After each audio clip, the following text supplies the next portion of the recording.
Olá, feliz 2020, seja bem-vindo ao canal Chave de Leitura.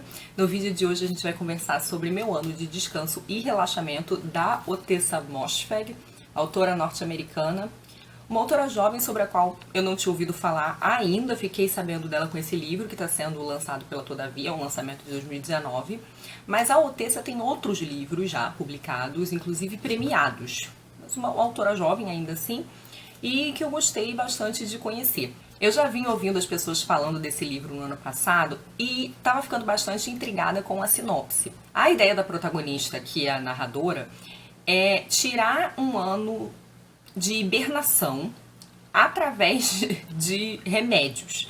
Ela pretende passar um ano praticamente dormindo com o auxílio de psicofármacos. Essa narradora é uma mulher jovem, magra, loura, rica, algo que ela fica tentando ressaltar o tempo inteiro, ela volta nisso o tempo inteiro, no fato de que ela é linda, magra, alta, linda, loura. Ela é uma pessoa um pouco, tanto quanto insuportável, mas ela é uma pessoa assim financeiramente remediada, né? Ela tem uma herança de família que lhe permite passar esse ano inteiro sem trabalhar, bota as contas todas no débito, enfim.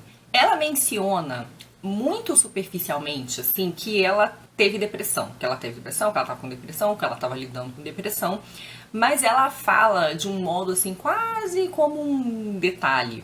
A gente vai percebendo ao longo da narrativa, no entanto, que ela tem alguns problemas, sim.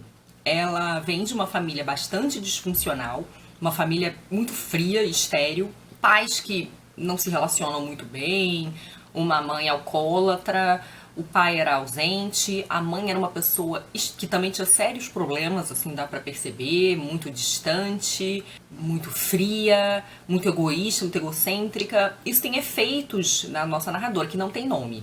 A gente não fica sabendo o nome da narradora. E aí a gente percebe que essa narradora, ela se desenvolve emocionalmente de um jeito também muito estranho. Acaba ela também ficando uma pessoa muito fria, uma pessoa que não consegue ter amizades. Ela fala que a beleza dela atrapalha, as pessoas têm sempre inveja dela. Mas o modo como ela se relaciona com as pessoas é muito estranho. Ela tem um caso com um cara péssimo, que trata ela super mal, né? Ela parece que não consegue muito pensar num relacionamento com alguém que goste dela e trate ela bem. Então esse cara é horrível também. E ela tem uma amiga, a Riva, que é uma personagem muito curiosa também, muito intrigante. É uma boa construção de personagem, assim, a Riva e uma outra que eu vou falar daqui a pouco. A Riva não goza dos mesmos privilégios que a narradora.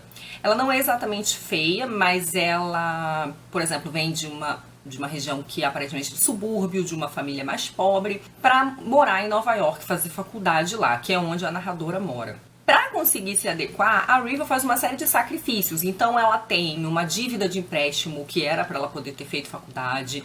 Ela usa roupas caras, mas muitas vezes são roupas de marcas falsificadas para ostentar um status que ela na verdade não tem.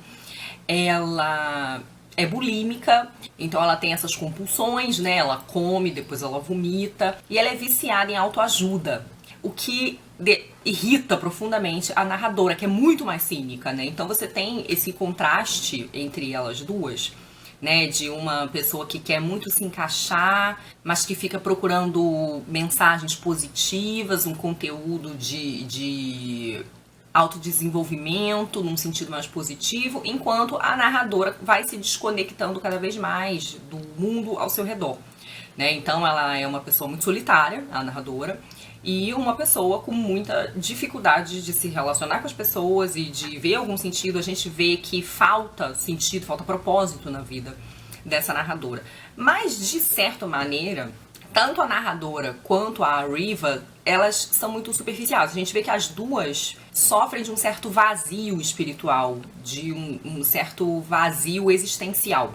Tanto a Riva quanto a narradora, mas principalmente a narradora, porque assim, a Riva, ela tem uns objetivos meio questionáveis. A gente vê que ela quer desesperadamente se encaixar e ela vive muito pelas aparências, mas a narradora não faz ideia do que fazer, ela não tem nada que lhe motive, né? Então ela tem essa decisão aí muito doida de ficar dopada durante um ano, porque ela tem a esperança, uma esperança até bastante ingênua, de que se ela dormir um ano inteiro, ela vai conseguir se desconectar dos sentimentos que ela tem, né? É como se ela ia ficar tão desconectada da própria vida que ela ia conseguir não mais reagir como ela normalmente reage, ou não mais sentir como ela normalmente sente em relação às coisas da vida dela, né? Em relação à sua situação familiar, né? Porque ela, num determinado ponto, fica órfã, né? Morrem os dois pais dela, ela tá ali na casa dos 20 anos, né? Recém-formada. E também em relação a essa insatisfação com o Trevor, que é o boy lixo dela. Para alcançar esse objetivo, a narradora então procura uma psiquiatra que lhe pareça canastrona o suficiente para lhe dar a quantidade de remédio que ela quer. Ela procura manipular a psiquiatra para que ela acredite que a narradora trabalha muito, não consegue dormir, enfim, e lhe passa uma quantidade considerável de sedativos. Essa psiquiatra é a melhor personagem do livro. Ela é realmente muito cadastrona, ela não tem ética absolutamente nenhuma, ela não ouve direito o que o paciente está falando. E ela, além de ter essa coisa da falta de ética profissional, né, de uma certa canalice, ela parece meio biruta mesmo. Ela cita umas pesquisas completamente loucas do efeito da meditação em ratos, por exemplo. E ela parece o tipo de pessoa que acredita em teorias da conspiração. Ela mistura uns conceitos científicos, místicos, umas coisas, e fala umas coisas sem sentido, enfim, muito doidas. E ela então vai passar doses cavalares de remédio para nossa protagonista, né? E essa é uma parte também muito curiosa do livro, porque assim, é um exagero que beira o fantástico, assim, né? A quantidade de remédio que a narradora toma, eu acho que alguém já teria morrido muito mais cedo, muito antes. Não tem como alguém tomar aquela quantidade de remédio e continuar vivo, assim. Mas me parece que a Ottessa está tentando jogar a luz sobre essa questão dessa sociedade viciada em remédios, dessa sociedade que não consegue lidar com as próprias emoções e que prefere se medicar do que fazer algum outro tipo de terapia, né? O contexto do livro é anos 2000 e pega um pedacinho de 2001. Ela vai citar as Torres Gêmeas aqui em algum momento. E o livro é basicamente a narradora falando dessa sua rotina de se dopar e assistir os filmes, assim, bem típicos de Sessão da Tarde. Ela é muito fã da Whoopi Goldberg e do Harrison Ford, então ela fica vendo vários filmes, mas principalmente desses dois atores. A Whoopi é a heroína dela, e comendo porcaria, comendo biscoito, pizza, quando dá, mas normalmente só tentando dormir o máximo possível. Os planos da narradora não vão dar exatamente muito certo. Tem uma parte do livro que eu acho muito interessante, que é, embora a narradora seja essa pessoa, ela é muito crítica, ela fala muito mal de todo mundo, ela é formada em História da Arte, num determinado momento ela trabalha numa galeria. Então ela esculhamba todos os artistas, esculhamba a curadora, ela esculhamba a Riva, que é a amiga dela, ela é super cruel com a Riva, ela esculhamba mesmo, passa vários carões na Riva, critica ela, o modo dela de ser, não tem consideração com ela, uma pessoa super egocêntrica. Ela é muito cínica, mas quando ela está dopada, coisas acontecem. E é divertido ver, é engraçado, porque assim, o livro ele tem um tom muito leve, irônico e meio humorístico até. Embora ele esteja falando dessas coisas, né, de depressão, certo embotamento, né, dessa falta de sentido, esvaziamento existencial, espiritual.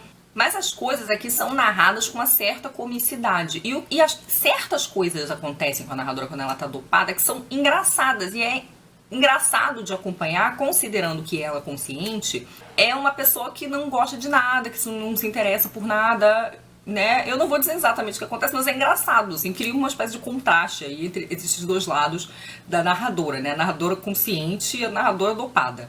Eu vou ler um trechinho que fala um pouco sobre esse processo de dormir à base de remédios. A velocidade do tempo variava. Passava de modo lento ou rápido, dependendo da profundidade do meu sono. Fiquei hipersensível quanto ao gosto da água da torneira.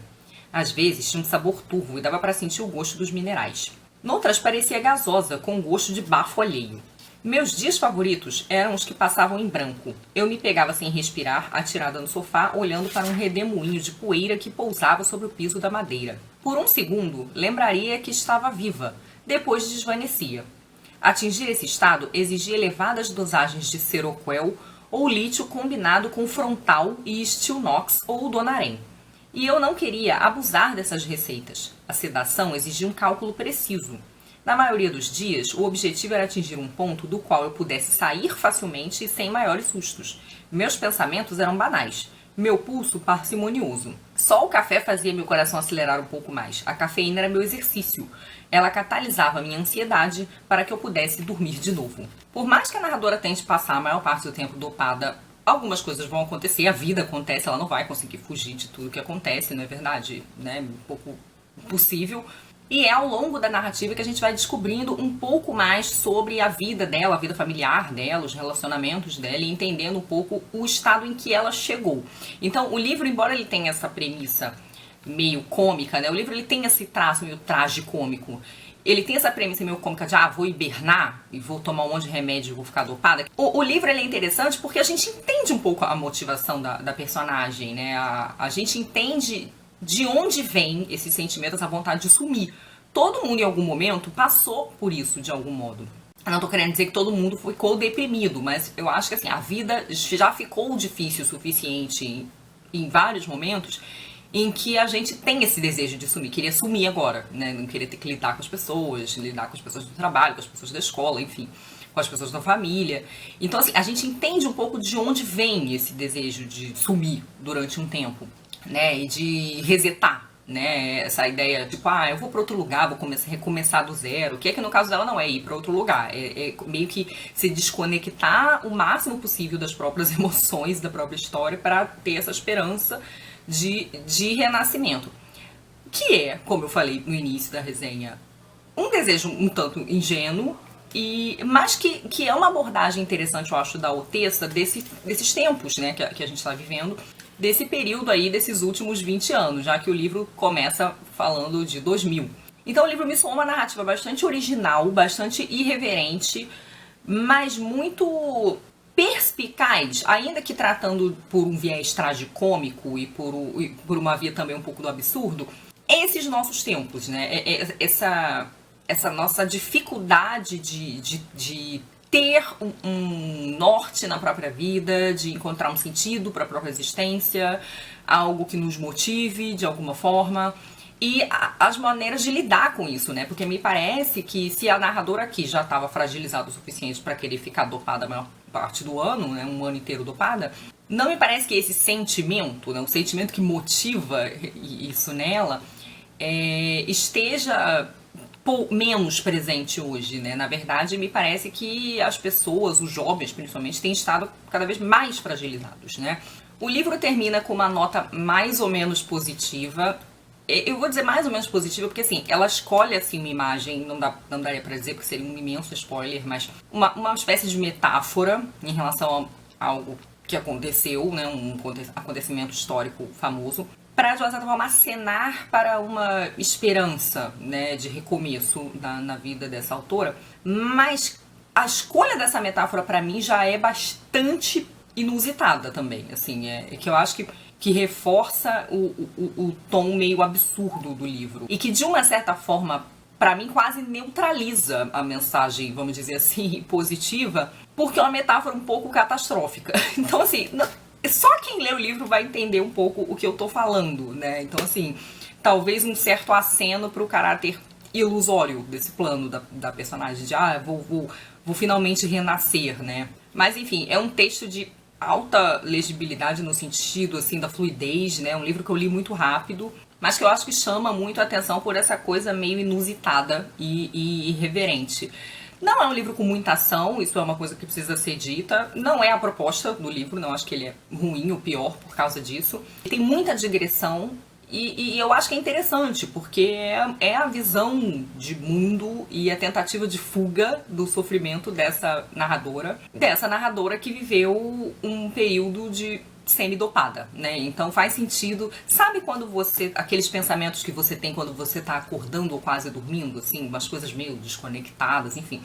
Não é que ela só vai dizer coisas desconectadas, ela não vai dizer, mas é que ela vai fazer uma série de digressões e que é através dessas digressões que a gente vai conhecer um pouco mais sobre ela, a história dela e das pessoas próximas a ela, tá? Então, eu, na verdade, gostei muito da narrativa, mas eu sei que nem todo mundo gostou, é um livro que tá meio que dividindo opiniões, mas eu achei muito interessante, irreverente, original. Então fica aí a indicação. Tá bom? Me digam se vocês já leram e o que vocês acharam, se pretendem ler. Beijinhos e até a próxima. Tchau!